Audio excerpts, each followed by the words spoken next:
Good evening, all our esteemed members of SGAT. Today, as we are all aware, we are going to hold our 11th edition, 11th version of our distinguished lecture series. We have amidst us our distinguished speaker, Dr. Naushita Sharma. She is already there. So we'll start the session. It's my privilege now to invite our president, Mr. J.S. Khuntia, to please come and welcome and deliver his welcome address. Mr. Khuntia, please.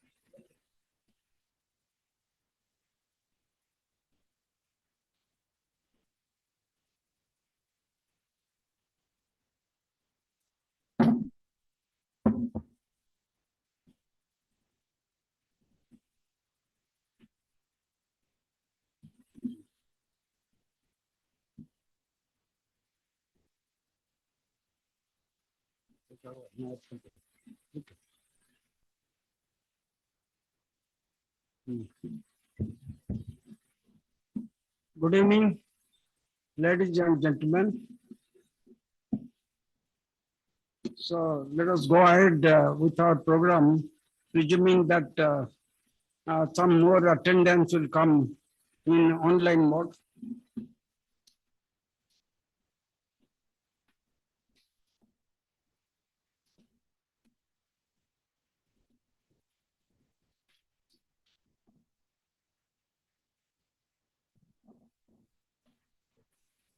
Very good evening to all the dignitaries present here, including Madam Naushita Sharma. I am G.S. Khuntia, a mining engineer from IIT ISM Dhanbad. Had my total tenure of 35 years in managerial capacity in mines of NMDC, Steel Authority Mines and Steel Authority Headquarters, Delhi. And currently, as is known, I am elected as president of SGAT and continuing as chairman of MGMI Bhubaneswar. So it is my privilege to welcome Madam Naushita Sharma, a Ph.D. and post-research associate in manufacturing, energy efficiency and analysis, MEERA Group, Oak Ridge National Laboratory, US Department of Energy, who will be delivering this distinguished lecture series. This is our serial number 11, distinguished lecture on water energy nexus perspective in iron and steel industry. This DLS 11, that is distinguished lecture series, is one of our SGT flagship program, sensitizing all the professions like mining engineering, geoscientists, metallurgy, mineral engineering, environmental engineering, and all allied scientist branches by way of deliberation by distinguished speakers of national and international importance. At the outset, I'll speak a few words about SGAT. SGAT, as we know, it started sometimes 1980. I remember I was in the Alkala Steel Plant. I was the deputy general manager at that time. So this professional body has 43 years of standing with members from mining engineering, geoscientists, metallurgical, mineral, and other related branches, both from, from Odisha, India, and from foreign countries. And near about 1,000 members are there. And SGAT is also an advisor to Government of Odisha and member of many important policy-making bodies also. So, as is well known, Odisha is almost the home to most of the important minerals in the country, like coal, like iron ore, like chromite, like bauxite, etc. Almost 25%, 1/4 of mineral resources of the country lies in Odisha only.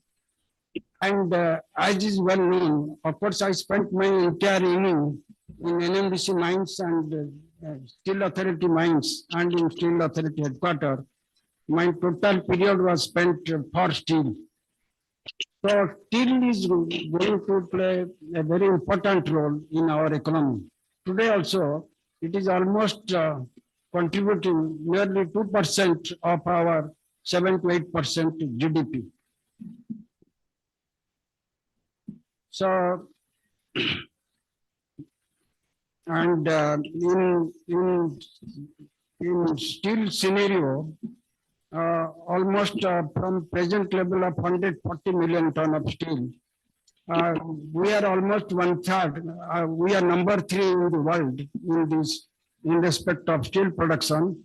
We'll be shooting up to say 300 million ton by 2031. So this roadmap has already been drawn out by the current Prime Minister, Sri Narendra Modi ji, and as much as 10 lakh crores of investment is going to be put into these steel industries, and almost say during this next 10 years time.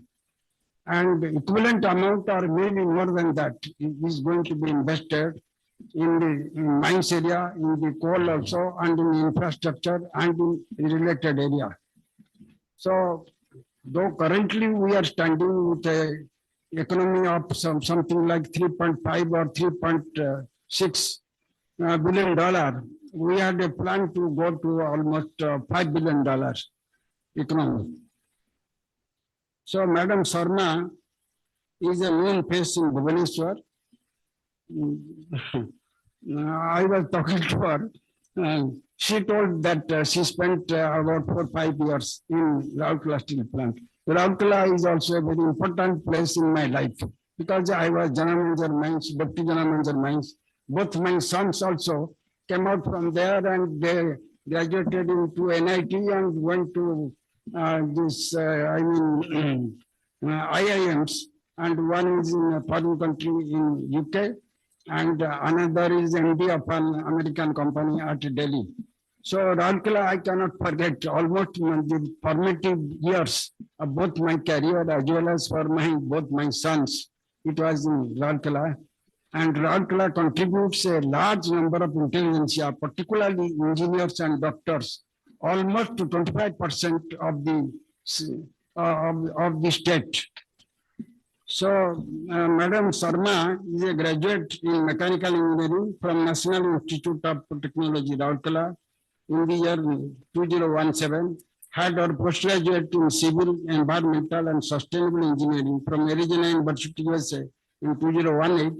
She spent a couple of years in consulting assignment, postdoctoral assignment, and recipient of many awards. Her subject talk today is focused on treatment of water contaminants and water quality monitoring iron and steel industry.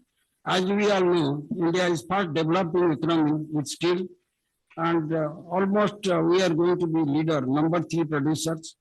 So one Dr. Ajay Kumar Singh, he was ex-CMRI, Central Mine Research Station, Dhanbad. He is a mining man.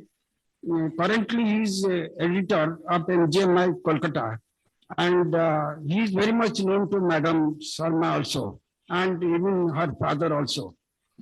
So he is editor of MGMI, that is the oldest professional body, that is 1909. That is oldest, older than even Institution of Engineers. He contacted me about the visit of Dr. Madam Sharma to Bhubaneswar. He asked me if a distinguished lecture could be organized. I suggested to him, yes, MGMI is slightly disorganized now, but we have another very stalwart, very big professional body, SGAT, there we will organize. So I agreed to him and contacted Madam Sharma if she can deliver an expert talk in SGAT. She readily responded. And therefore, we went ahead, and then I suggested to our Vice President, Mr. Sujit Man, we organized all these things by Madam Sharma. And, both Sujit as well as Mr. Trilochan, our General Secretary, they have organized. Of course, I have a lot of my friends from state scenario, Bhilai, Bokaro, Durgapur, Alkala, and also from Tatas, from RRL, and many other mining friends. I have told them uh, if they cannot come to this, to this hall, probably they may attend in the online mode. So with all these things, I thank all of you present here attending. And with all these things, I thank you very much and join. Thank you.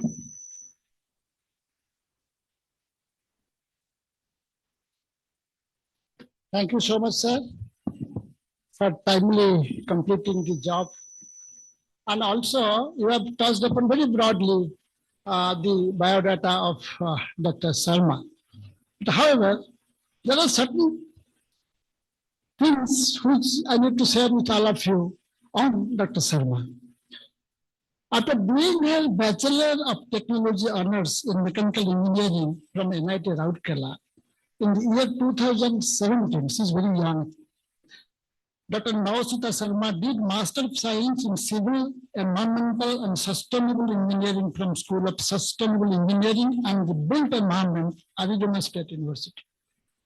Subsequently, Naushita obtained her Ph.D. in Civil, Environmental and Sustainable Engineering from Arizona State University in 2021. She spent 2 years in engineering consulting as a water resources engineer at Jacobs Engineering Group in Denver, Colorado, prior to moving to Oak Ridge National Laboratory in USA in August 2023. Her research focuses on understanding the occurrence and treatment of emerging water contaminants and water quality monitoring relevant to water and wastewater utilities and regulatory agencies.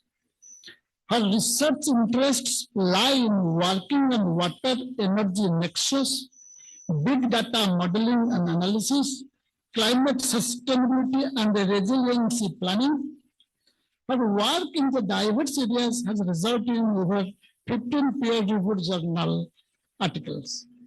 To her credit, Dr. Sharma holds the professional memberships in Water Environment Foundation, American Water Works Association, American Society of Mechanical Engineers, and Society of Women Engineers.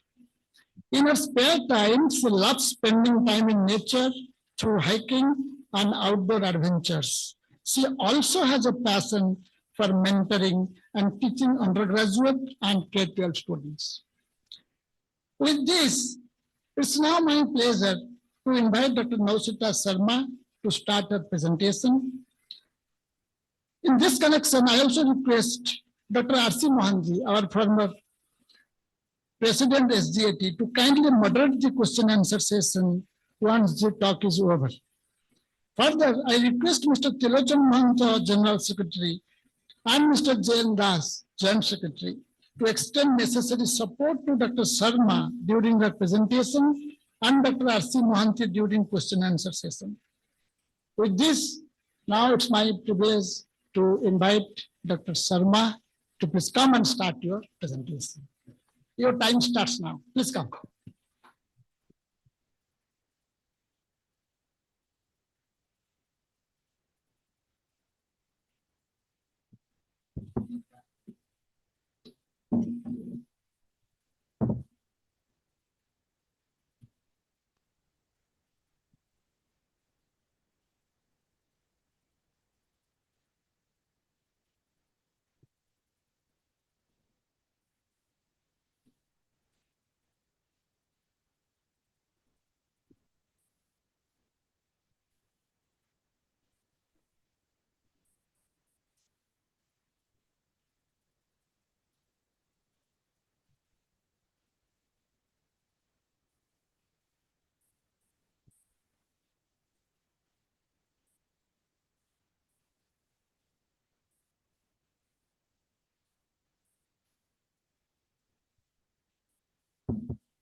Good evening, everyone. It's my pleasure to be here among all the distinguished folks in the meeting room, joining in person, online, and watching the video live. I don't think I deserve the honor to be distinguished lecturer because I am just learning. I'm starting the journey in this field, so it's my honor to be learning different things about the industry from you all. So it will be more of a learning for me rather than me giving the lecture here. So, today's topic that I'll be telling is water energy nexus perspective in the iron and steel industry. I just wanted to make a note that this is still a part of Department of Energy lecture series. So all the things that I'll be saying is currently just my opinion and my research. It does not reflect any of the U.S. Department of Energy's initiatives. So just wanted to have that note clarified because it might be confidential to some extent.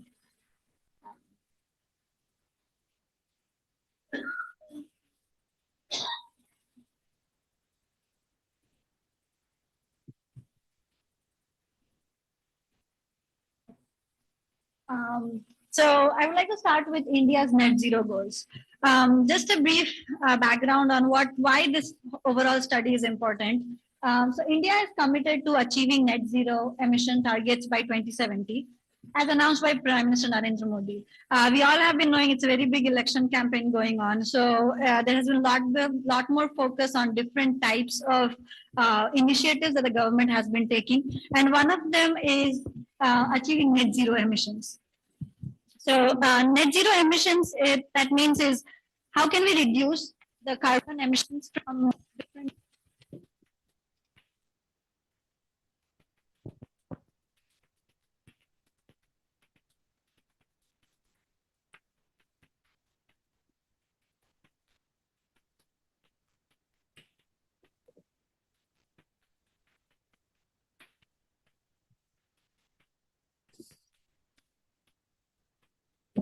Hello.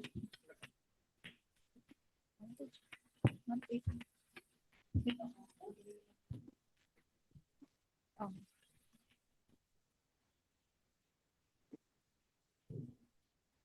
Hello, can you hear me now? Okay. Yeah.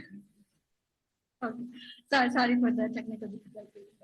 So, like I was saying before, so India is committed to achieving net zero. So, what that means is, as India is progressing through all the economic growth that we are doing, as Kuntia sir mentioned, we are doing a lot of emissions, right? We are growing industry in different sectors. We are increasing our electricity generation. We're trying to provide energy and electricity to all the households, just making the economy grow in different aspects. So, with all the increase in energy consumption and different types of resource consumption across all different sectors, there's a lot more emissions that will occur as part of the growth. So with that, as India is a developing country, and we are very much focused, we are under the radar by the across the whole world with the developed countries. So we're trying to achieve sustainable economic growth. So with economic growth, we also want to reduce the carbon emissions or the net greenhouse gas emissions with the growth that we are achieving with the increase in GDP. So the Prime Minister Narendra Modi introduced India's Panchamrit goals at COP26 in Glasgow, and also we had the G20 summit last year in India. So as part of the Panchamrit goals, India is trying to focus on 5 main different things. So we're trying to increase the non-fossil fuel capacity. So that is reducing the coal or the natural gas or the oil-based consumption and replace it with solar, renewable energy, and like introducing those. We are also targeting 50% of energy requirements to come through renewable energy. So a very big focus on renewable energy incorporation by 2030. Reducing the carbon emissions, which ties back to increasing the renewable energy and reducing the fossil fuel consumption. And then achieving the target of net zero by 2070. So towards sector-wise decarbonization, so for India specifically, most of the emissions that come from for India come from, first one is energy. So energy production and utilization in India leads to 75% of the overall greenhouse gas emission. That is followed by the industrial processes, followed by agriculture, And then the waste we have, like the last other auxiliary processes that go on. So with electricity production being the highest turnover, this graph here shows other sectors that also contribute to greenhouse gas emissions. And if you look at the overall process that's going on, so we have the majority electricity production, road and transportation, and then we have across the larger industries why iron and steel. So why I focus on iron and steel is that will be part of the topic that's the today's topic.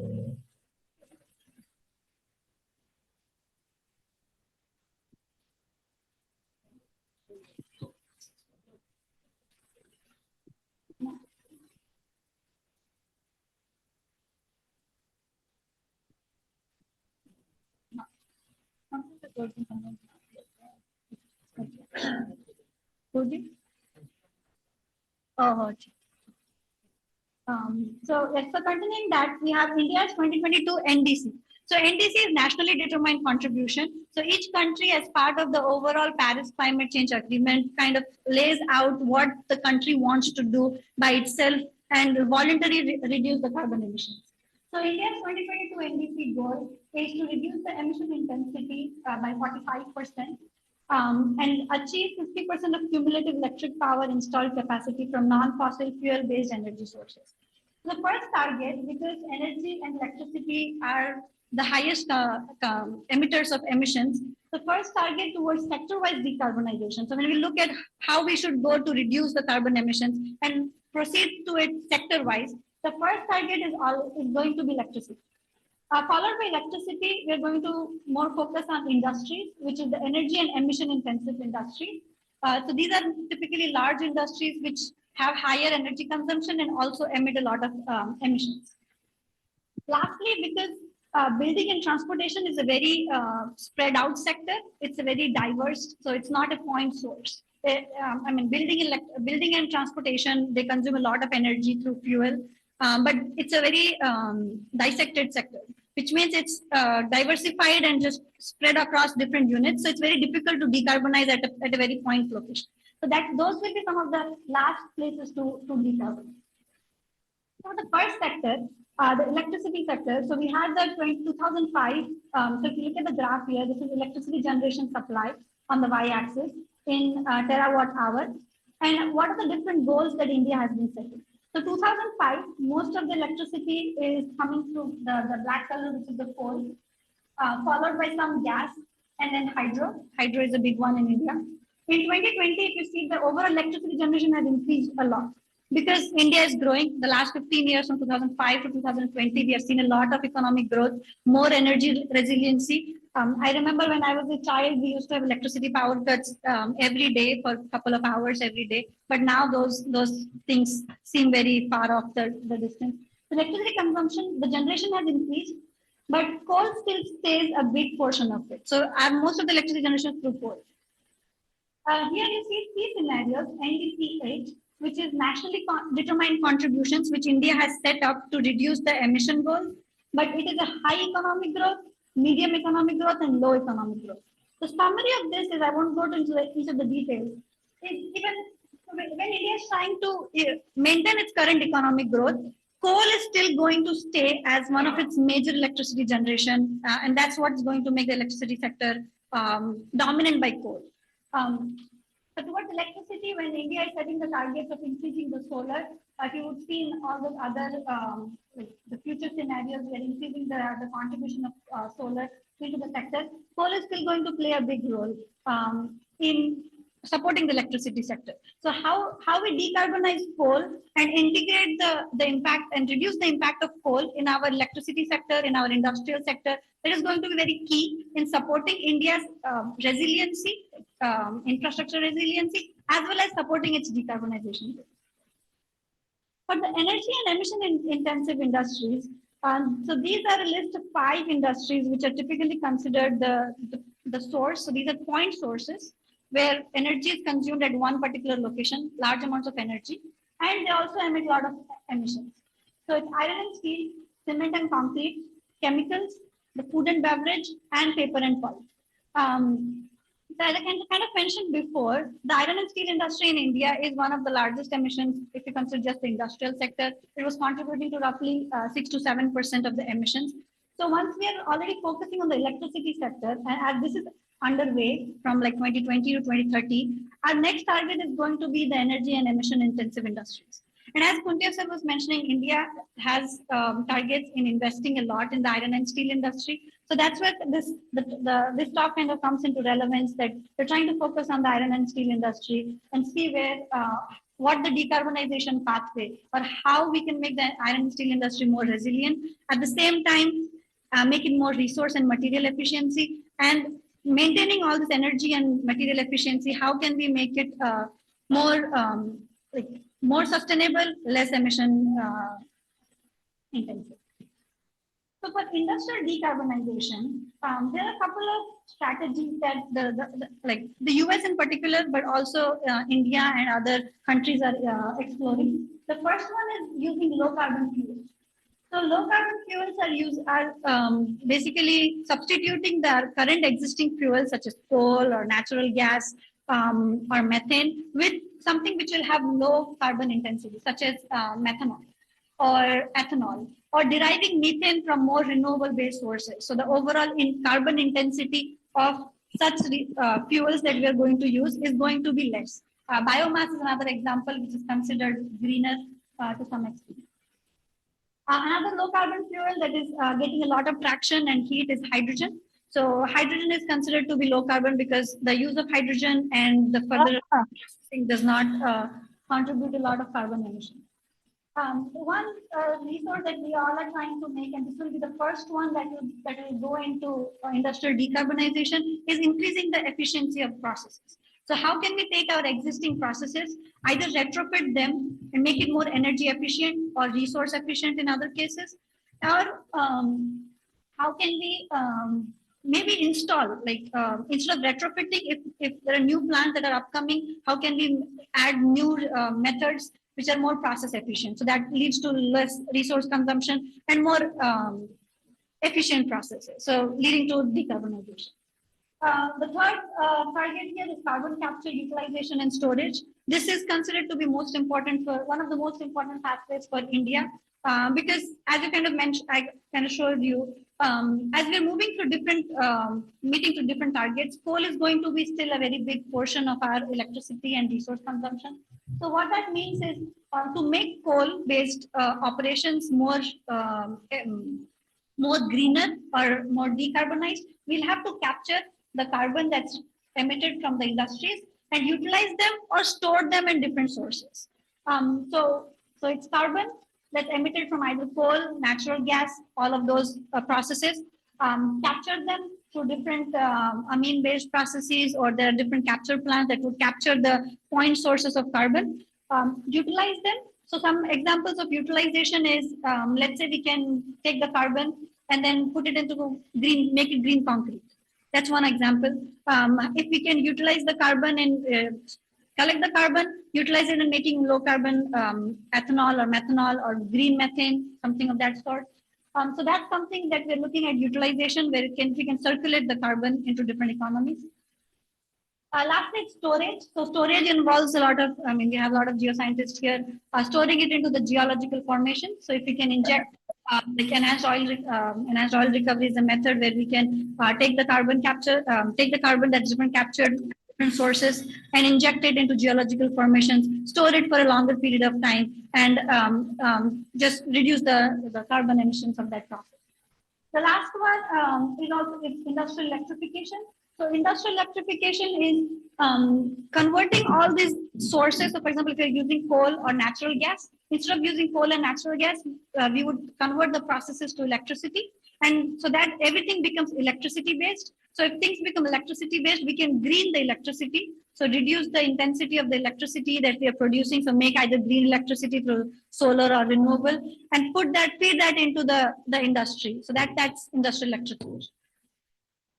So looking at all these different pathways that are available for industrial decarbonization, so new technologies and process changes are going to change the energy, electricity, and material consumption.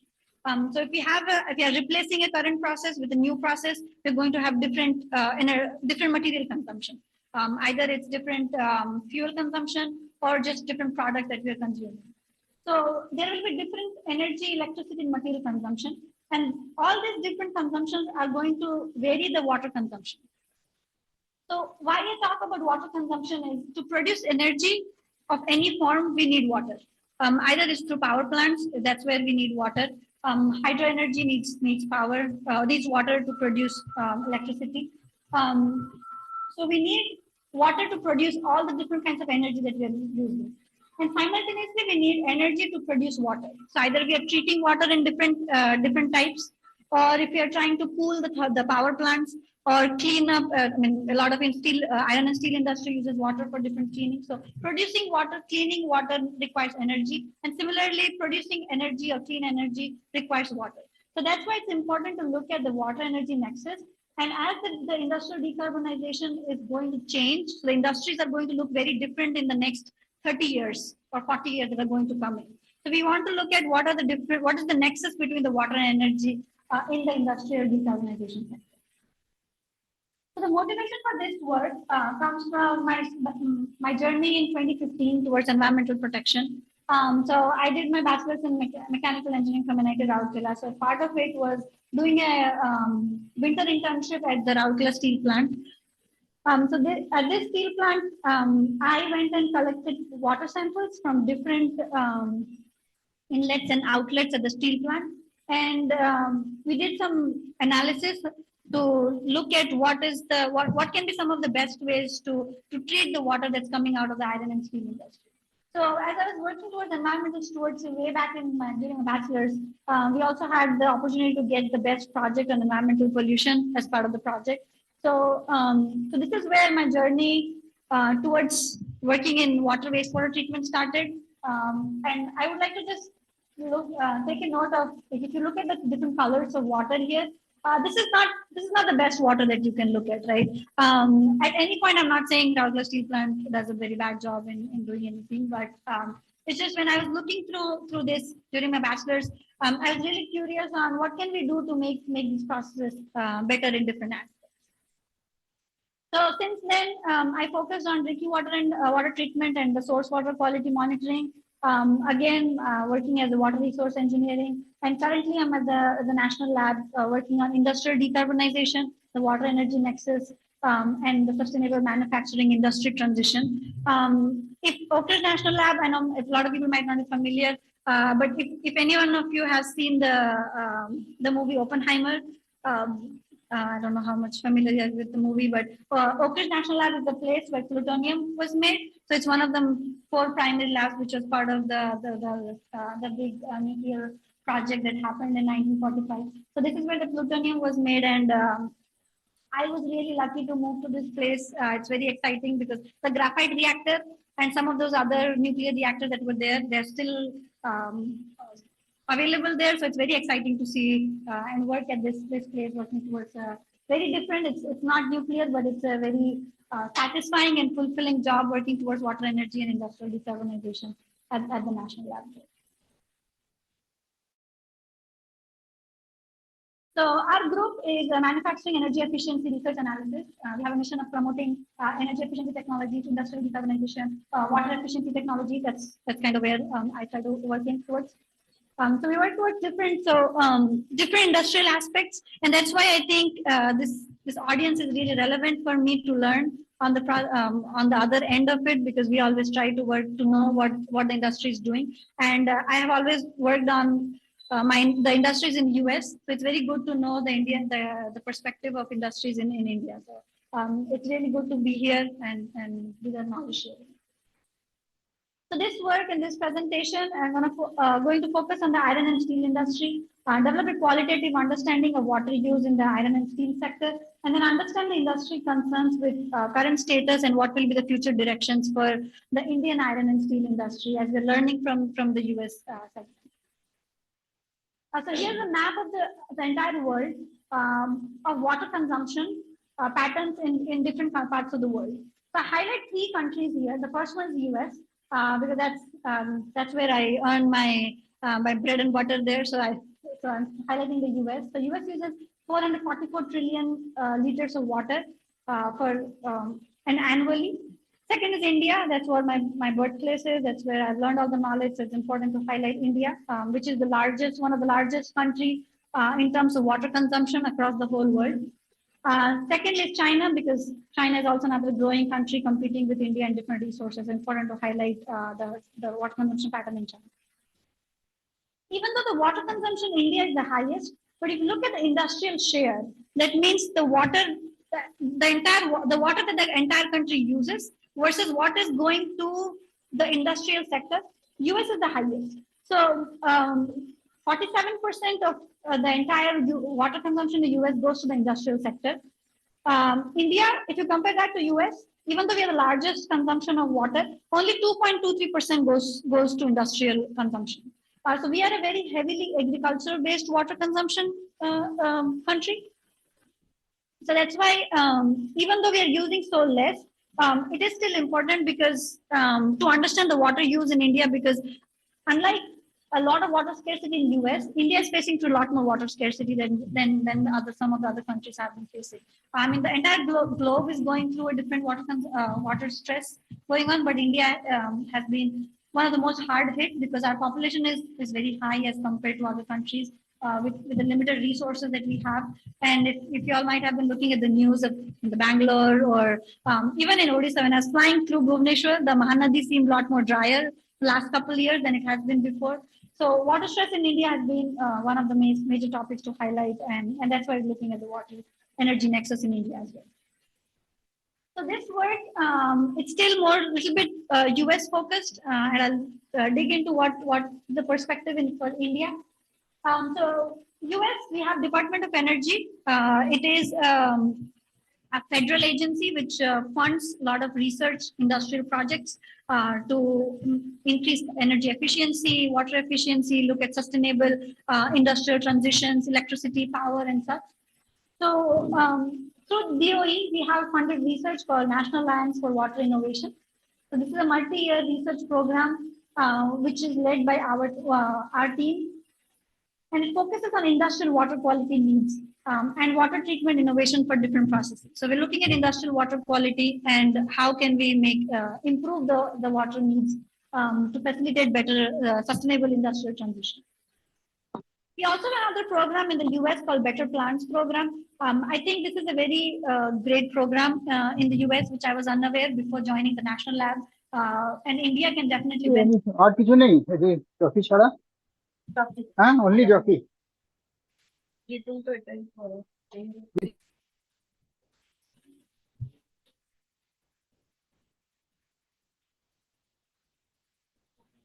Yes.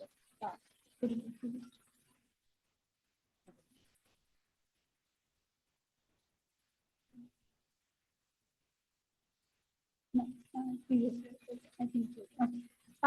So we have a Better Plants program, which where all the different national labs they work with different industries, and the industries kind of come voluntarily to collaborate, and they have different commitments. So there are some industries which commit to reducing the energy intensity voluntarily, and we work with them on reducing water emissions and also energy emissions. So these are companies like you would say General Motors, a lot of iron and steel industries in the US. So they all come voluntarily collaborate with national labs and universities to work through energy transition.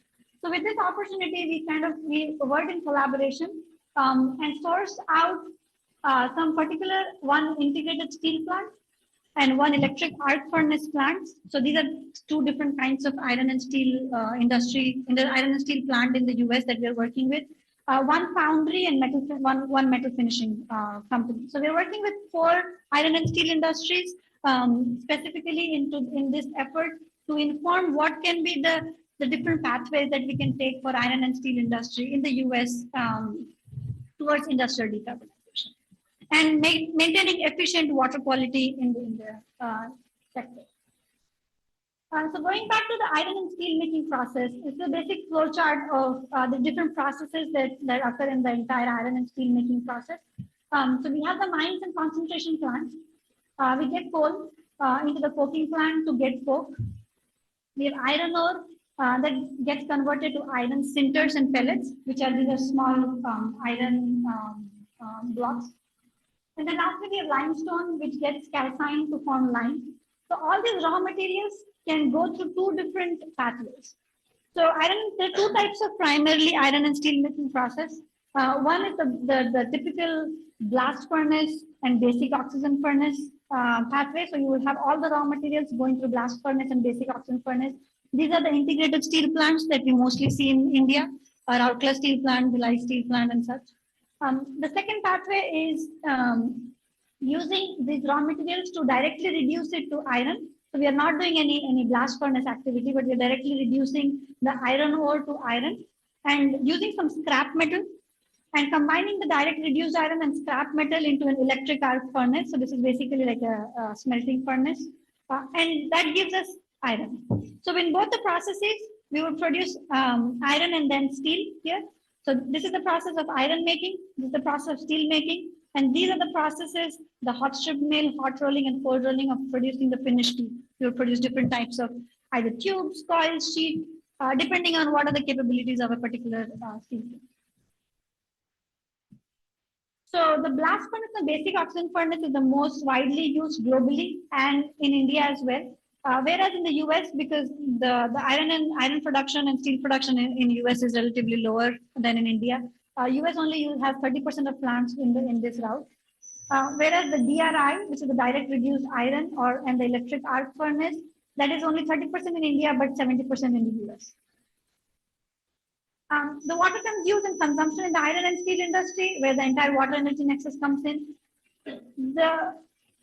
The iron and steel industry has very large water withdrawals. So you would see for every ton of steel produced, we have 17,000 to 28,000 liters of water that's used.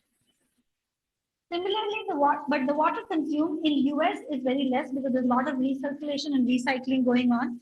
But in India, it's still a very high water consumption per ton of steel produced.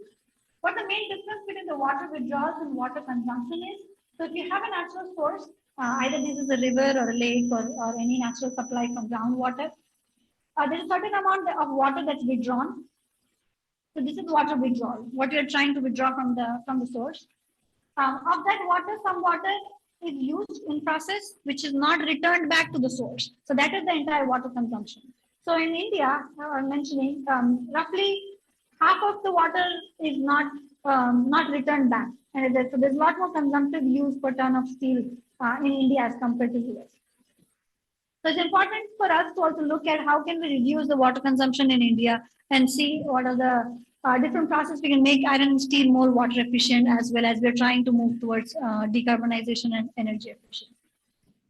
So apart from the way the water is consumed, it's called the process water. So process water is the water that's used for either material conditioning. So for example, when you're converting from coal to coke, we have coke quenching processes. Some of the limestone, the ore that converts to lime, that's also you use water in the calcination process. So that's material conditioning. We use some water for equipment cleaning. All of the equipment that are there in the iron and steel industry go through cleaning, which uses a lot of water.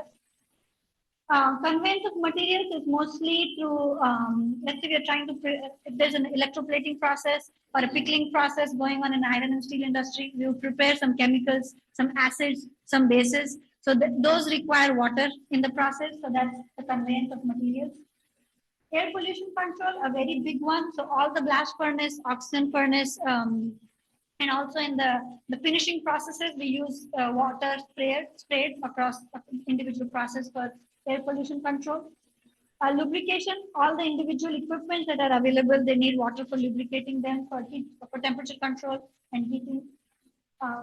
Equipment cooling again. And then the last one is the exhaust gas cooling. So this is more relevant for the integrated steel plants where the exhaust gas that comes out of the blast furnace and the basic oxygen furnace, it goes to the baghouse for filtration. So, but water is used for cooling those exhaust gases so that the temperature is maintained before it's released onto the atmosphere. Lastly, water is also used in the cooling towers and boilers. A very large amount of water is used there before it gets discharged. So boilers for steam production, for different heating processes, and then the cooling tower. So this is again the same. So the gray is what I showed before, the individual processes. And the blue dots are the legend shown here, is where the process, different water is used in different processes. So equipment cooling is mostly used for across all through the process. We need water for cooling for all individual processes. Again, that's control at the blast furnace, oxygen furnace, arc furnace, individual spray, individual finishing processes. And then we have the exhaust gas cooling in the different furnaces, kind of mentioned before. So this is another one which is a subset. I don't think all the integrated steel plants have all these processes, but a lot of the metal and finishing industry has the foundry and the finishing process and the ferroalloy production, which uses a lot of water again for the similar process. So like electroplating, cooling, during the pickling process, we have painting and coating, which uses a lot of water. The finishing process, metal casting, sand casting, the molding process, they all use water in different aspects. So as water is used in individual processes, we generate a lot of waste in the entire iron and steel industry. So we have the wastewater such as total suspended solids. The processes that produce these wastewater as plating, finishing, equipment, and part cleaning, it produces total suspended solids. We have organics. So coal, as it stores out from the mines, it contains ammonia, cyanide, a lot of metals, halogens, and some other elements that are not suitable for as it goes into the finishing, like the final process into the coking. So as we're doing the coke quenching process and also rinsing all these individual things, we produce a lot of organics, ammonia and cyanide also to the quenching process. The finishing process, such as plating and finishing, produce a lot of chlorides and fluorides. Exhaust gas cooling produces sulfur, phosphorus, and nitrogen, which are removed as part of the air pollution control. But as we have the water that sprays onto the exhaust gas, these units also get into the water. So that the water needs to be cleaned there as well. And then we have a lot of heavy metals. Iron is one of the most important. As looking from iron ore to iron, we produce iron, aluminum, selenium. And then if there's some lead in the coke or the coal ore, so all these processes produce a lot of heavy metals. Through our literature survey and we're talking with the industries in the US, we found that so a lot of industries, they're trying to treat total suspended solids using filtration and primary treatment. So in the US, when an iron and steel plant has all the water that's produced from individual processes, it goes through a small water treatment plant within the facility itself. So you would collect all the water from different individual processes, and you would direct it to a water treatment plant, which would have specific treatment processes that would treat all these individual components. So we have primary treatment, which includes sedimentation, filtration. Some of them use biological treatment to remove a lot of organics. New technologies that are coming up that iron and steel industry is trying to implement is reverse osmosis and membrane filtration. So this is for a lot of small like salts. So we have chlorides and fluorides, which are reduced through membrane filtration and reverse osmosis. For some of the chemicals, we also use chemical treatment in the process. So these are small wastewater treatment facilities which would receive all the industrial water, do the primary treatment, do the secondary treatment. So primary treatment like filtration, sedimentation, do a secondary treatment, which is mostly chemical addition to reduce some of those components. And then they would also do some biological treatment, which is a tertiary treatment to reduce some more. And then they would go through the step-by-step process, depending on what the composition of wastewater that they are producing. So some of the opportunities for water reuse in the iron and steel industry that we have identified, which is very much applicable to India as well, is using recirculating and closed loop cooling. So a lot of industries in India, they have open loop cooling. So we would have a water channel that would go through a particular process to cool the equipment or go through the heat exchanger, and they would just dump out of the process. So we're trying to look at if we can use multiple loops and recirculate the water within a particular process, so that we can reduce the water consumption in that process and not do a once-through cooling. So this is where one of the largest opportunities for water savings lie. in the US, and that's also very much applicable in India as well. Reusing the water for process cooling. So if we can reuse some of these recirculating water for process cooling, if it meets some of those water criteria, then we can do that. Reusing the cooling tower blowdown. This is another big one that the industry has identified that where we can save a lot of water. What this means is when the water is treated from other sources, it can be incorporated and compensated into a cooling tower blowdown. So in cooling towers, typically we have the water that goes up the cooling tower and then gets condensed and is discharged to maintain the temperature, right? So, but then the small amount of water which is always added, like a makeup water, which is always added in the process so that we can maintain the conductivity and the suspended solids and some other concentrations of water as we are getting to a particular water for discharge. So if we can reuse some of the processed water from other processes into the cooling tower as makeup water, that's another way that we are trying to recirculate the water in the iron and steel industry. And then reusing the water that's produced in all these different processes for purposes such as landscaping and irrigation, if that can be done within the steel plant, or if that can be diverted to some of the facilities around the steel plant for greening the areas around it, that's another opportunity that we have identified for the water. So what is the industry status that currently in the US?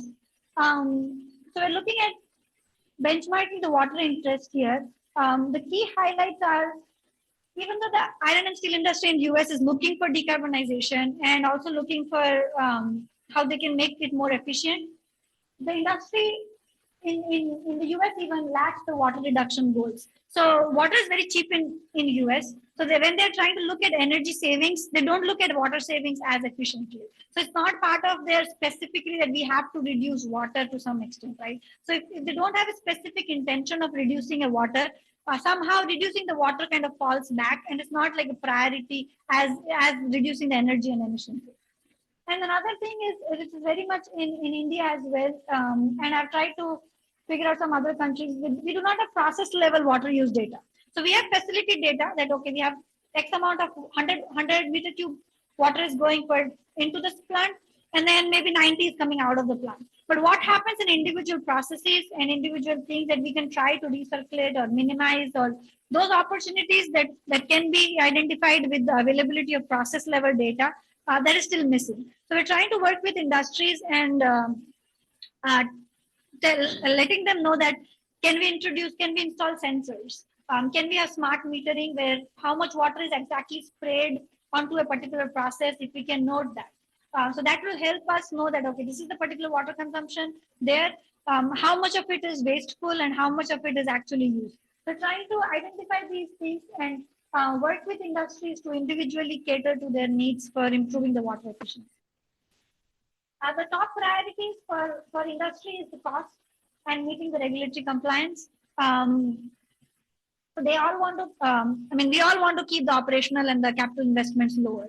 Sometimes some of the reuse processes such as treating it like reverse osmosis or membrane filtration requires a lot of capital investments. So some of the industries are very hesitant to do that because it would add a entirely new process, which they might not be needed because it's not making it regulatory, mandatory by regulation. Operational reliability, and then the corporate social responsibility. So if there are industries which are located at places where the government is mandating that, okay, at this point we want, because there's water scarcity in the region, we want you to reduce your water that you are putting out there, or meet a particular regulatory compliance. That's when the industry comes a part of the corporate social responsibility to reduce the water consumption or to treat the water to a certain level before they discharge it for the water related concern that the industry has is meeting the final wastewater discharge criteria. So in US, with each industry, they have to have an industrial permit of discharge. So each industry, they have to meet a particular concentration of the water that they are discharging into a particular river body. So meeting the regulatory need is the most important criteria. If it's and in US, it's very unique that every state has different regulations. So there's no set pattern. But there are states where it's very lax. They only check for conductivity or just the salts, and so they're fine with just reducing or working on reduction at that level. But in some states, it's more complicated. So they are adding more treatment processes. So as long as they meet the discharge criteria, that's where the industry is like, now I'm done. I don't have to work beyond this or beyond this. Treatment process optimization, as I kind of mentioned, the iron and steel industry and processes, they do have some basic water treatment facilities on site, or they work with some municipal or sewage treatment plant off site. So optimizing that is a priority for them. And then they focus on the water quality and the water supply, because US has still is not very much concerned for water supply for industry as of now. So water supply does not come into a higher priority right now. But this might change for India, because India, for a lot of places, this might be a more concern in India than. So going back to the Routledge steel plant and my work that I did in the in my bachelor's, the typical water treatment or the wastewater treatment approach in India, it's very simple. So you have these individual processes. So the pulp oven, blast furnace, chemicals department would have the different mills, cold rolling mills, silicon mills, and these process they would send water to individual outfalls. So you would collect water from a couple of different processes, put it in the outfall, and then from the outfall it mostly goes to a lagoon, which is an open land that I think if you notice.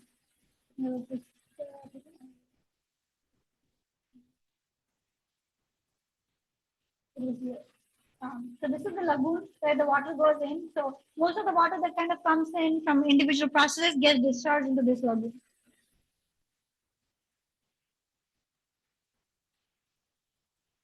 So this was way back in 2015. Things might have changed over the last roughly 10 years right now.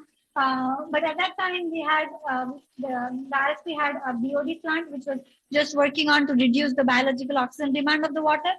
And then the entire water was sent to a lagoon where it would sit for like couple days, couple weeks and months. And then just have the natural process attenuate the wastewater minerals, and it would get discharged to Brahmani and the Koel River, which is the rivers in Rourkela outside.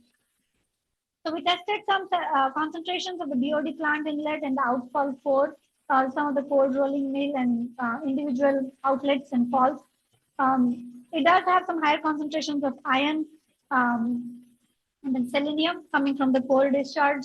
Manganese was high because it's coming from the cold rolling mills and such. So they're doing selenium removal by biological treatment. That's why they're trying to reduce it. If you look at the selenium, it kind of drops down for BOD reduction, which is the biological oxygen demand. And then there is this opportunity for potentially applying the ion exchange for the metals removal. The currently, not sure currently, but at that time, RSP was not doing any particular ion exchange for removing metals. I'm not sure if there was any discharge criteria that they had to meet for discharge. I'm not sure if they were trying to meet any particular goals there. But there is this application of ion exchange that it can be very much applied for reducing some of these metals that they are seeing in the steel plant. So lagoons that they were trying to do then, it does help in temperature control because the water is sitting in the outside. So all the water, the processed water, which is relatively higher in temperature. So you would have an inlet water temperature of, let's say 25 to 30 degrees, 25 degrees centigrade roughly. After all, using it for all the processes, the cooling tower, it increases to roughly 40 to 50 degrees centigrade. So the lagoons help in attenuating naturally the water temperature. And then if there is natural aeration going on, mixing, that would just reduce the some of the contaminants naturally. And then it would get discharged into the so there's a lot of scope here, I believe, that we can try to look at different treatment processes at the plant and see what will be some really good opportunities for us to reduce some of the concentrations if they're high at the iron and steel industry. So moving on to the evolving iron and steel industry. So for getting into low emission technologies, we have particularly two different routes that we are looking at. As Kuntia sir mentioned that there's a lot of investment going on in the iron and steel industry. One, we're trying to increase the productivity, at the same time become more sustainable in that sense. So one of the first one is the CCUS route, which is carbon capture, utilization, and storage. As coal is going to, first of all, the integrated steel plant, which is using the blast furnace and basic oxygen furnace, is the primary route of production in India. So coal is going to be used in the iron and steel industry for the foreseeable future. In that case, capturing the carbon that's emitting from the blast furnace, from the oxygen furnace, from the smelting process, or from during the coke quenching, if we can capture that CO2 and use it and store it if there are any point sources, or use it in different forms, that would be one of the routes. The other route that's very relevant for India is the hydrogen route. Why this is important is the main purpose of using coke in the iron and steel making process is it acts as a reducing agent. So it helps in reducing the iron, so that the iron ore to iron. So in that case, if we can replace the reducing agent instead of using coke to hydrogen, then hydrogen would act as a reducing agent, and we can produce the same iron with a more greener or a cleaner form of fuel. So that's why India is looking at both the CCUS route and the hydrogen route to produce greener steel. And then if another process is if we can use natural gas instead of coke, and that would also act as the methane would again act as the reducing agent in replacing the coke.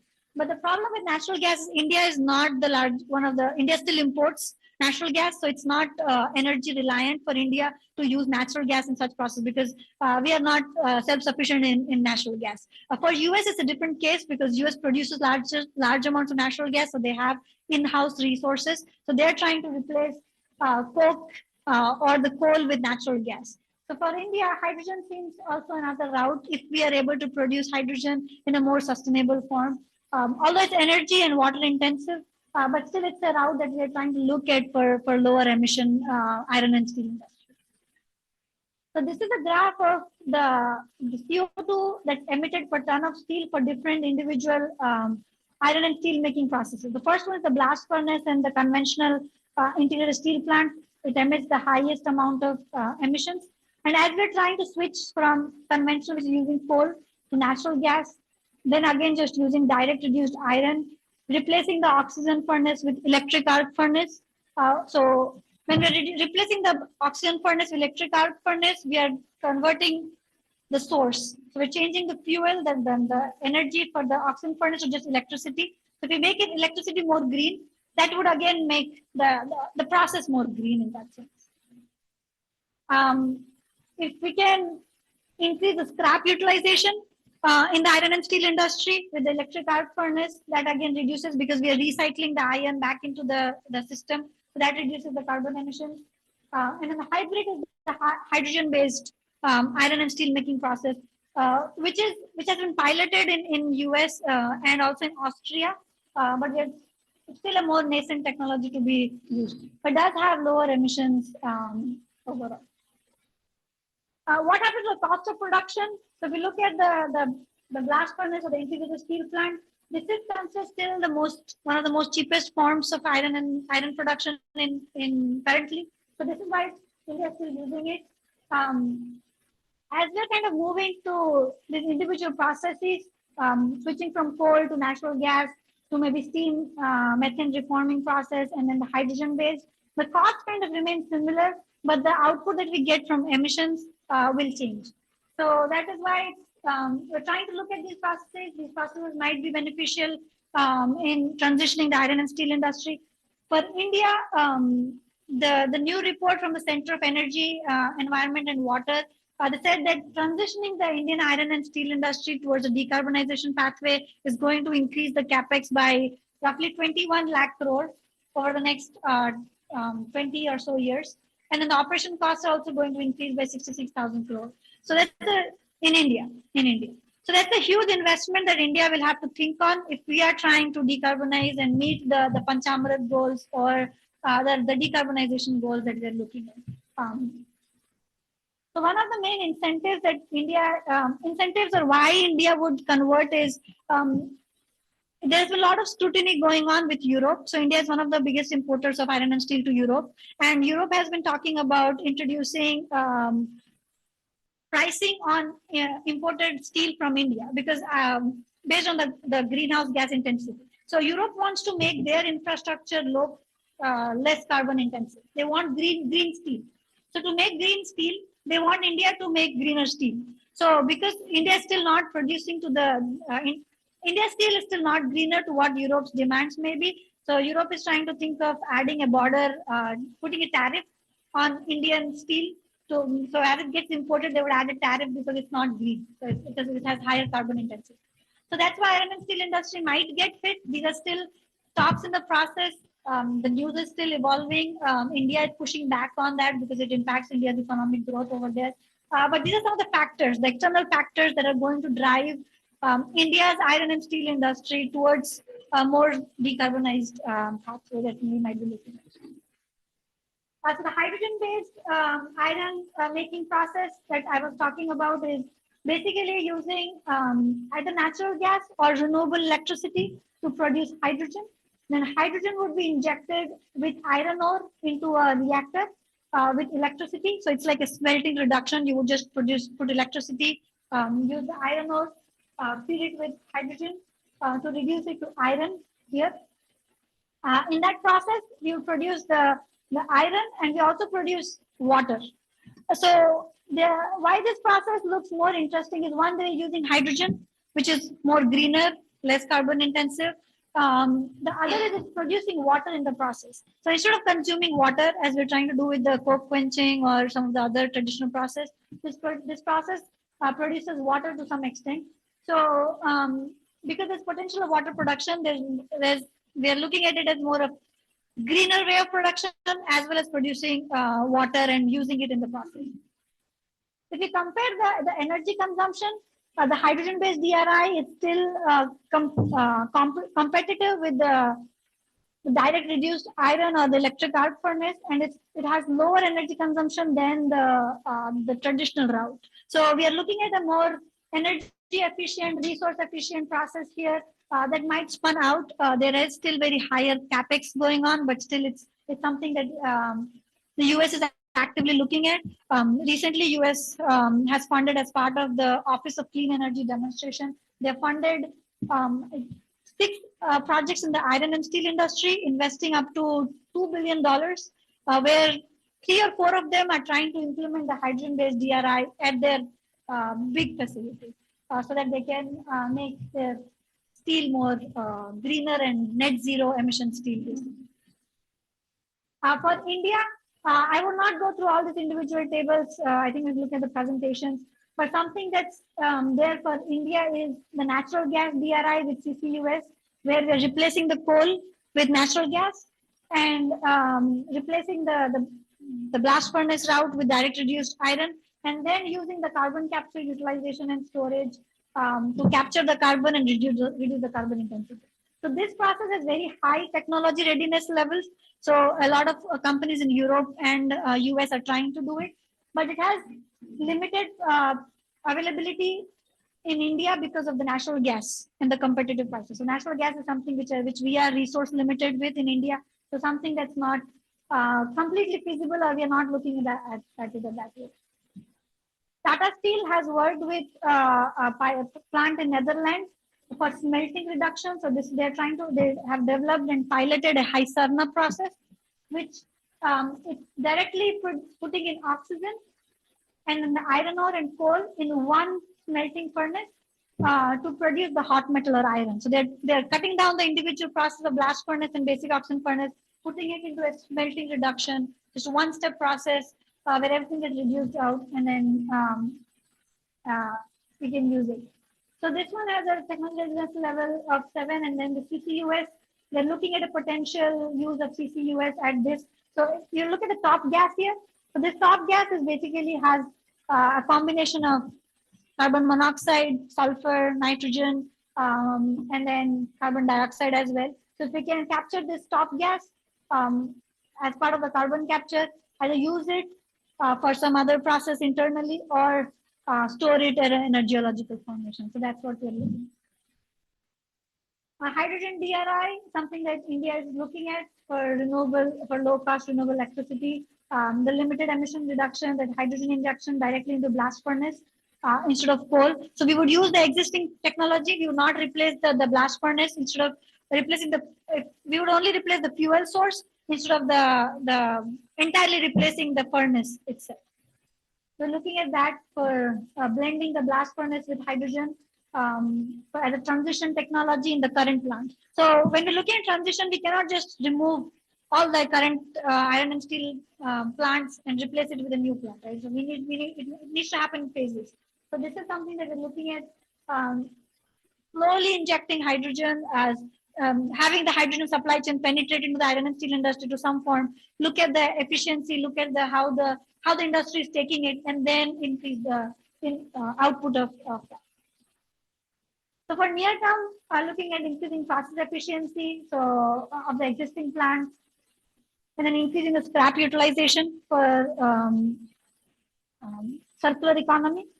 For medium term, we're looking at impacts of the carbon border tariff. I was mentioning that Europe might have some tariffs going on. Green product standards that is having like BIS or other some standards in India that they can say that, okay, this is a green steel that we can make it. So benchmarking the new iron products as green products can help in identifying and motivating the current iron and steel industry to push forward for greener steel. And long term would be retiring and replacing the older plants as we are trying to move on. So India, unlike, so US is looking at 2050 to meet its net zero goals. India has pushed back at it and said that because we are a developing country, we won't look at 2050, we're looking at 2070. So that gives us a good roughly 50 years from now to look at phasing out or implementing new technologies or look at different routes there. So just like the graph here, just changing from blast furnace, basic oxygen furnace to electric arc furnace leads to 85% reduction in raw materials, 70% reduction in energy consumption, and 85% reduction in emissions technology. So this is where the US industry is. They are mostly 70% electric arc furnace, whereas India is 70% blast furnace, basic oxygen furnace. So we have to look at different pathways of transition. There's no one size fits all kind. We have a different infrastructure already built in. So if we can use more CCUS and more hydrogen transition, that would be something that will benefit the iron and steel industry. So finally, looking at the dimensions for future work, I was mentioning that the OSED is funding 6 projects up to $2 billion in federal investment. So we have to look at different pilot scale products. Sharma is a technology that Tata Steel has developed, but it's still something that's in piloting phase in Netherlands. If there are plants in India that might be willing to pilot it or look at the efficacy of this or the actual ground reality, like what happens when we're actually implementing it at a integrated plant. The process getting more process level numbers. Geospatial compatibility is very important because iron and steel industries and typically all heavy industries are located at places where there is abundant water supply. So if water supply is diminishing at those locations, that's when we'll have to look at the geospatial compatibility of the available water resources, of the new water resources that will be coming in. When we're looking at using natural gas, India has certain pipelines that are already there in place. So co-locating some of the new plants or new processes with existing natural gas pipelines, or where there are storage abilities of using the storage. We have geological formations in Jharkhand with coal fields. If we can use some of those resources over there. The regulatory constraints, looking at the impact of different regulatory constraints, a lot of industry might be facing some water withdrawal limits. So when there are water resources, the first priority is providing the water to municipal for municipal water consumption. We want everyone to get sufficient water for drinking, cleaning, and these purposes. So if there's water constraints which limits the use of water consumption in the industries, that is going to impact how the iron and steel industry reacts to the different water energy mixes. Another thing is for producing hydrogen. I did talk about hydrogen a lot. but producing hydrogen requires a lot of water. The current process of hydrogen, the most efficient process of hydrogen production is electrolysis, where you would use the water, split it into oxygen and hydrogen in the presence of electricity, and use that hydrogen for your different individual processes. So in that case, if we are increasing the hydrogen consumption, we would increase the water use to produce that hydrogen. So, and then because hydrogen is green, we would get greener steel, but then the water use is going to be very different. So we're looking at these things and how it's going to impact. Like we have different processes that are coming up, which might make it green, but what are the different things that we have to also look at as trying to look at this?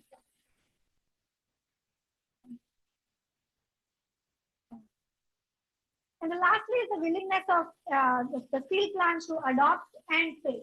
So that is going to be very important because water energy cost might rise with changing. So if you are having more solar, coal is very cheap in India, right? So if you're trying to shift the coal, the fuel source, energy cost might increase, water cost might increase. The cost of producing steel will also increase accordingly. So we have to look at all the different costs, the capital investment, and most importantly, the personnel training. Currently, our industry has been traditional. We are looking at the traditional iron and steel making. We would need a lot of new, when we're adopting these new technologies, we'll have to train the new upcoming generation with who are more efficient in using hydrogen, because hydrogen has very much safety concerns, right? The storage of hydrogen is a concern, unlike coal, where the disposal of hydrogen, the transport of hydrogen. Now, similarly, in natural gas, all these new furnaces, if it might come in the future, they all need new persons to train them. So, as you're trying to think of where the iron and steel industry will go, personnel training is also something that's important and will be really helpful for us to look at. At the US DOE, where I'm working it with the better plants, we also work with industries and providing some training to them, saying that, okay, if you're looking at these transitions, what are some resources that you'll have to develop? What are some standard operating procedures that the steel plants will have to look at when they're trying to switch to these new technologies?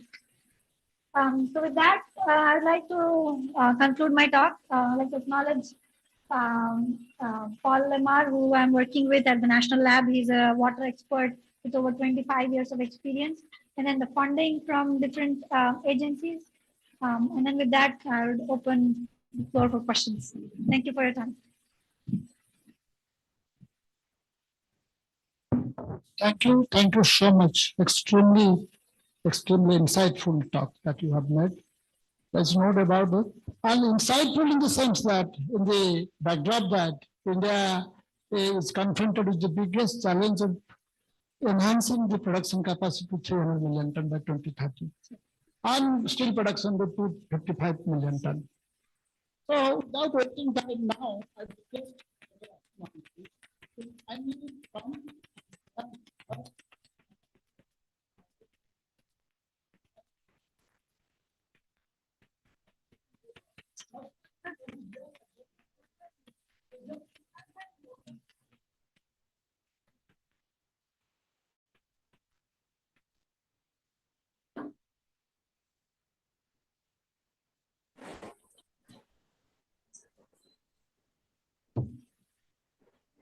Thank you for giving me this opportunity.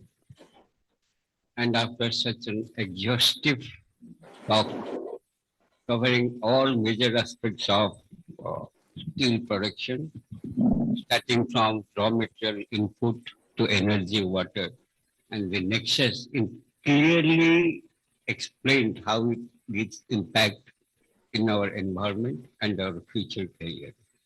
If we are going for development, what should be our objective of future development? Here only I will tell one thing, probably some misconception. India for last 5 years after Corona period has been the second highest producer of steel and aluminum, the two major elements, metals. Now the second question is, our target is too high. Considering availability of raw materials, particularly as he said about going for direct reduction route in which we are not able to go. Other reason is we don't have better coke, better coal, and also gas as it is. So we have to manage within our resources, our others. The talk is excellent, and I will thank her. Such an educative, refreshing, because I tell you, it is a, maybe we are in the same field or working, but this is latest information, which including hydrogen utilization she has brought, is a good subject. And we should also work, think, analyze, and do something in future amongst us to think about how we can be better, either technology or management and statutory issues. What she has said is a really concern. One question, one point I couldn't follow. You said that in USA also, the data is not adequate. I mean, I feel in India, we don't have basic data to get from plants to design or to do something improvement. But in USA also, this is a condition. I mean, it is a knowledge for me. Thank you for this. Okay. Any question?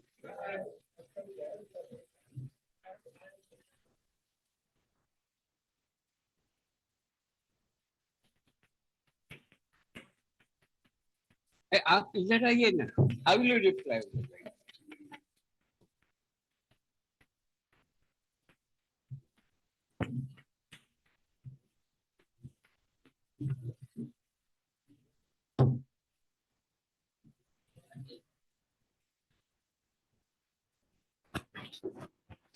Hello.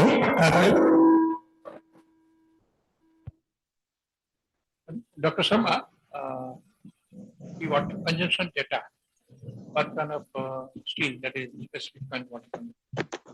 But US, the data showed is about 3.4 meter cube per ton, whereas in India it is 11.2. So now, I was seeing though the data, I do not know where from you have got the data. In India, the data I was seeing the TEDI reports is about 5 to 7 meter cube per ton. No, there are two processes, as you said. One is the blast furnace and BOF route, and other is the sponge iron and EAF. And 70-30 in India, BF, and the other one, where it is just the reverse, 30-70. So, does it indicate that the water consumption through the EF route, that is sponge iron, pig iron, followed by electric arc furnace, is less compared to the BF route? Am I right?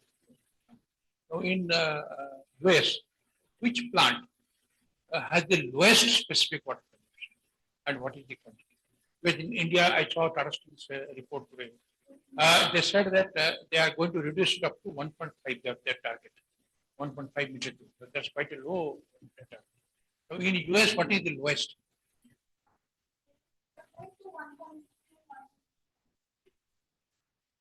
Is it through the BF route or is it through the EF route? EF.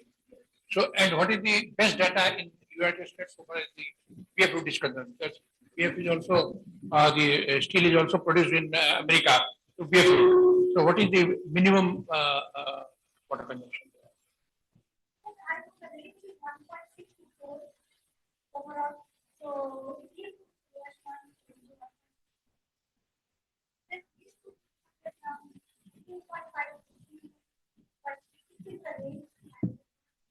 Okay. 1.64. Okay. Thank you. Here, I have got one point also to ask the question. When you have said that in BF route, the consumption is more water. Do you feel that we are utilizing this water, we are consuming this higher percentage of water for beneficiation, pelletization, transportation of slurry? Maybe we are adding those factors, but we have taken into account. So that is why it was big. That's what you kindly verify it. Maybe India's figure, what he says, is not that high. I mean, it was quite our.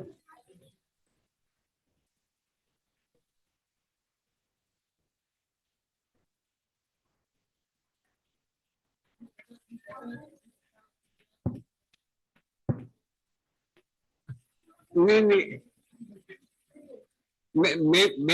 what I said that raw material side, whatever from the pelletization, slurry transport and other beneficiation, those have been added, taken into account for the raw material. Because you are adding that in BF and where the pellets and yeah, yeah, that would be my question. Please verify.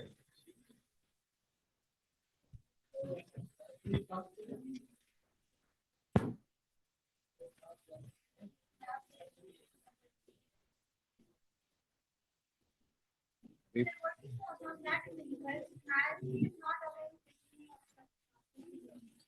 Compatibility of the water in India, not aware of that in India. We are trying to work on India for now. Part of the check if there's any specific data on ah,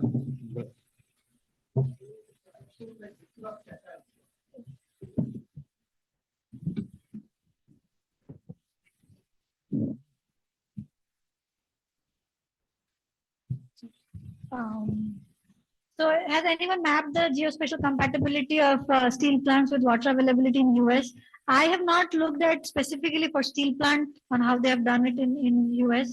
But we are working on a similar study as part of the process now, where we are looking at what will be the impact of the current steel plants and then the new routes that will be coming on the water use patterns as part of this project that we'll be working on. So that's something that we're trying to work on. I have not seen. I can go and check back if there are any papers, and then I can report it to Mahanti sir, and we can share it with the group. I find some papers around there. So, sir, I disagree with the chair. Consumption figures are likely to be significantly higher than what. So, it might be. I think it.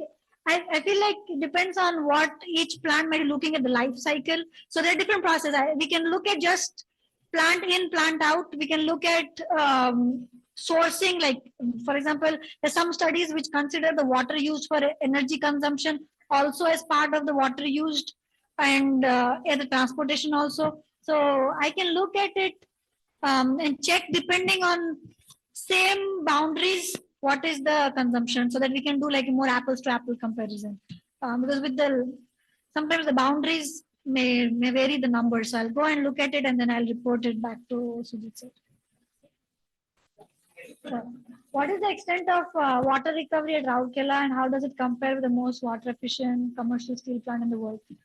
I have not looked at the water recovery at Rourkela. We just looked at what was the water coming in and what was the water quality. So I've not looked at the exact percentage at that. I'm not sure if we measure it or not, but if anyone is there from the steel plant or has any, if it is actually measured in and out, I'm not sure of that. I did not. Water is not really talked with the conversation, so I don't know. But I can look back and then look at what is the consumption from the numbers. Okay, thank you. Dr. Sharma, I think you have given a very good lucid presentation here. My question is, what is the status of the green steel? Green steel. Green steel in America? Yeah, green.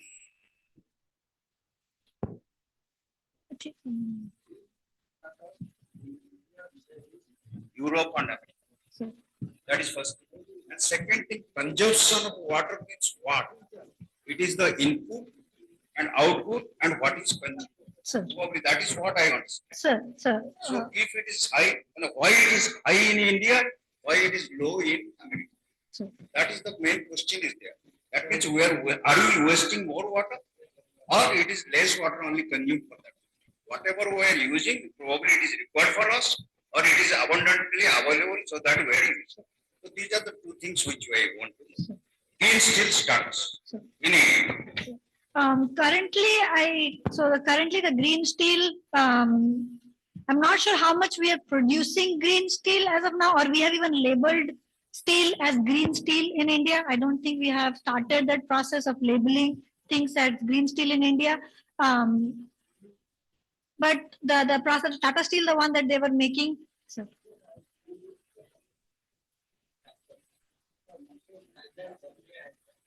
Sir अभी तक तो मैंने तो नहीं देखा है sir sir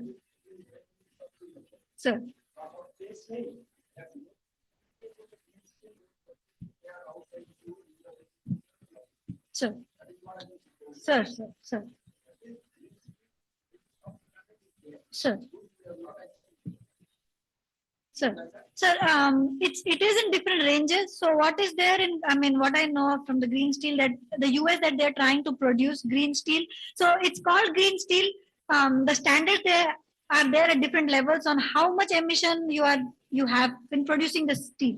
So green steel is not like a standard that it's a green steel is a particular standard.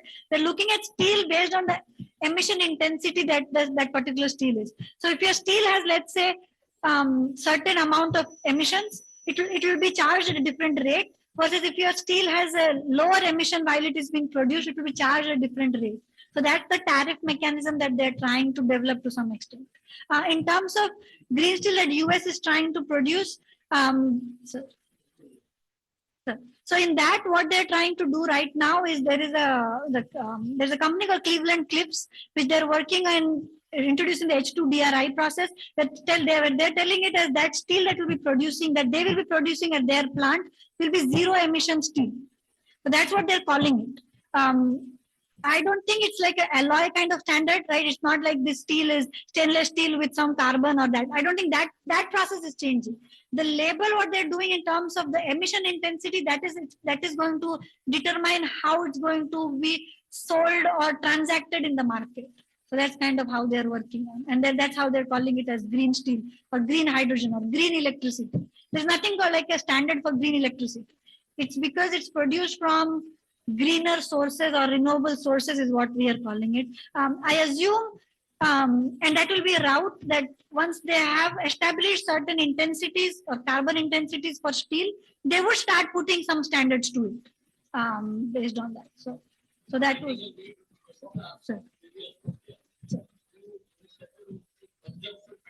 Sure. Sure. Sure.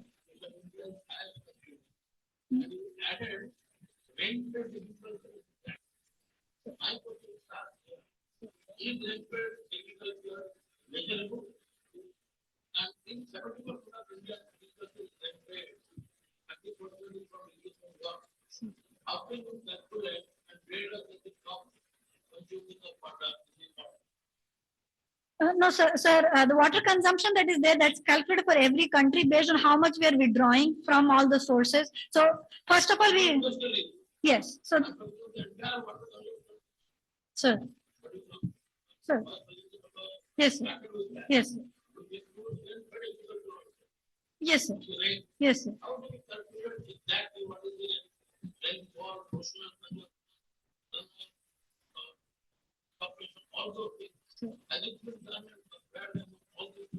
Yes, sir. So when they calculate the water consumption, they look at mostly 4 or 5 different industries.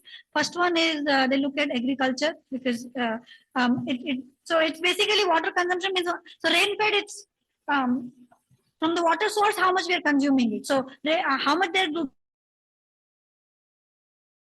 going to the rain, sir. That yes.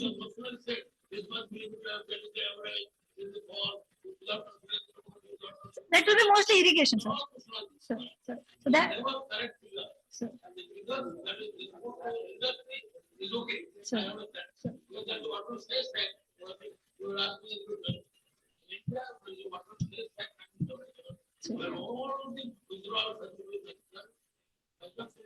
Sir.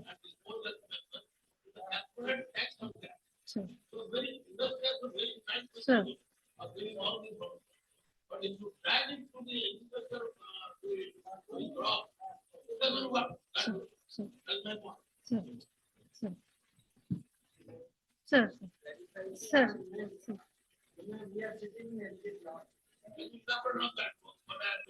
Sir.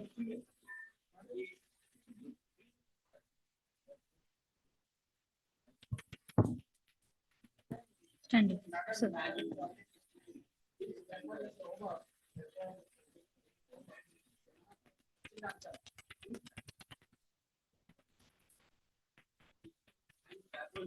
Sir.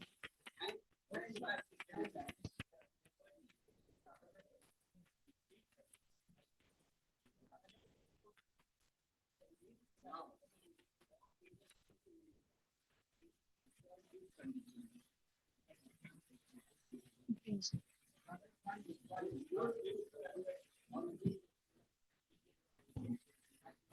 No, it not been done, sir.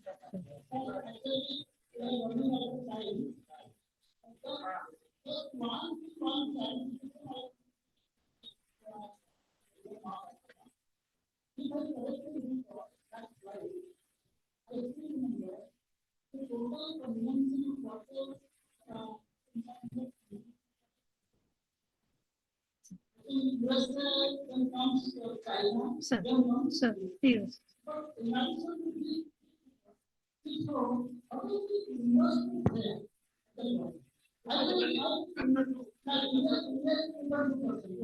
Sir, sir.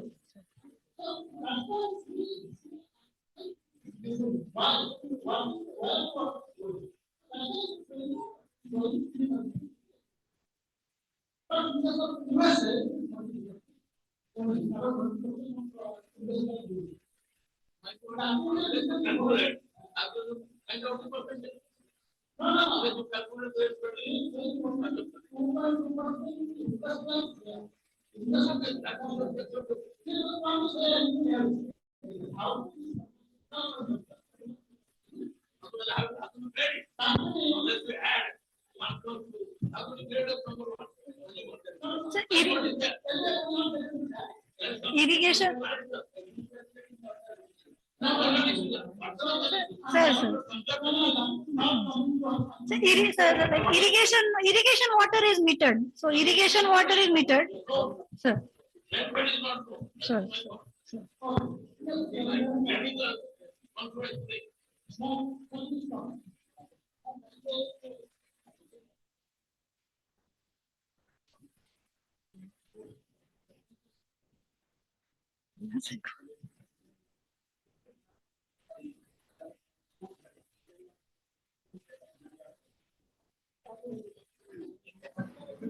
Can I come in?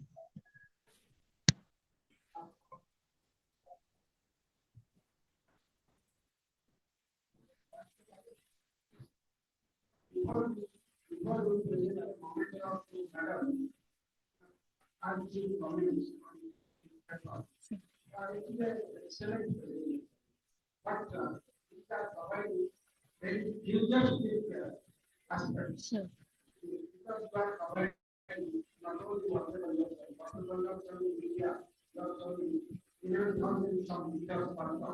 Whereas in US, so this is quite heavy, we can say it all.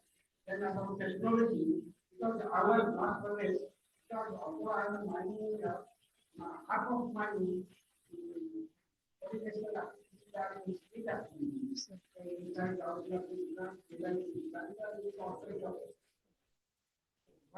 our technology in teaching sector in India, 70% classroom, 30% is etc.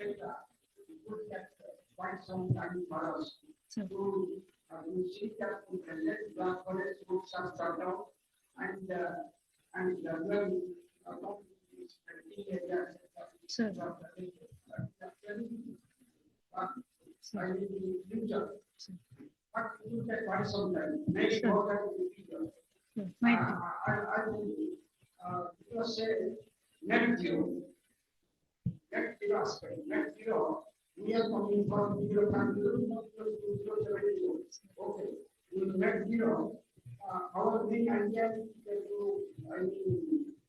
reduce this fossil fuel and natural gas and all this carbon type of energy.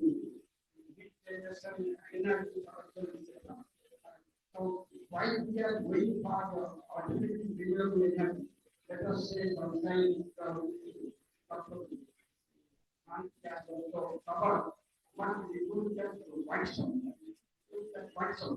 I think the example of our energy source in India. Our 70% energy source is coal. And if you take the whole minister today, they are going for expansion of coal industry from the deficit level of 900 million tons per annum. Sure. Sure, Sure.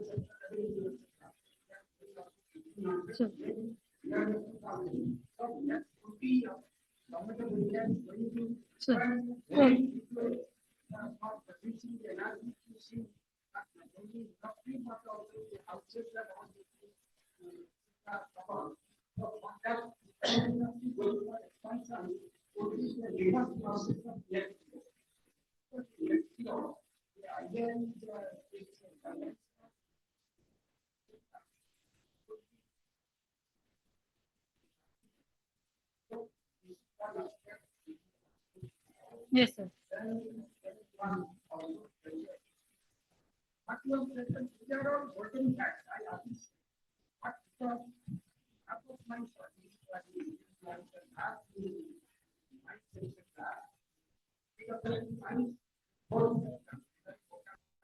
Sure.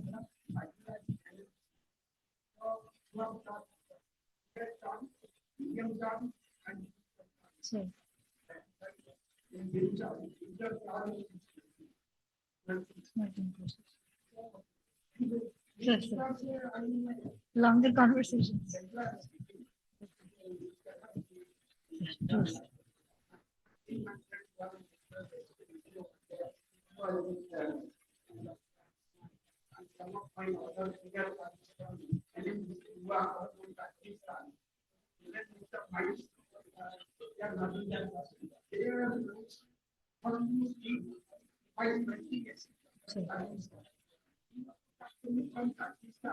Several times in development. Find out some what is happening. Sure. So lot of my friends were and the it's like some of that. You are director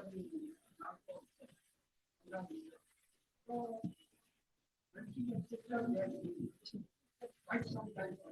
What your doctor Sure.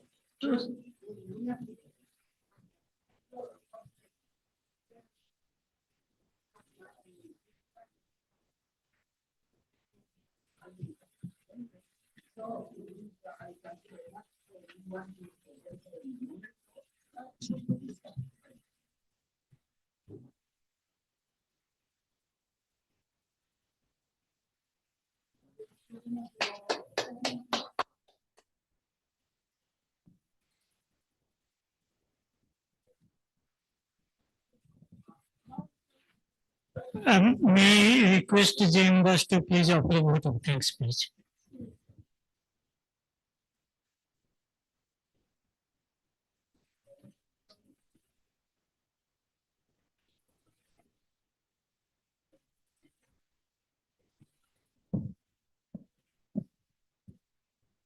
Good evening, ladies and gentlemen, and my very esteemed SGAT member. I think we had an excellent deliberation and in the form of a lecture by Dr. Naushita Sharma. We all know that the noble thoughts come from all the directions. And when the knowledge comes from a young and dynamic and a forward-looking scientist like Dr. Naushita Sharma, it is indeed quite a satisfying. And instead of giving your thanks, in fact, I understand that we all are elder to her. We must give her our blessings and best wishes for her bright future. I also thank our president, Sri G.S. Kuntia sir, our Vice President Sujit Mahanti, Secretary Sri Tilochan Mahanta, assisted by Tapas Rath, and all other esteemed members who are supported for the successful conduct of this particular meeting. I also thank all the members who joined online and from different parts of the country. I thank them, and few of them also participated in the discussion. I thank them. With this, I thank once again to all of you and to also Dr. Sharma and all our supporting staff for this success of this function. Thank you all. Good night.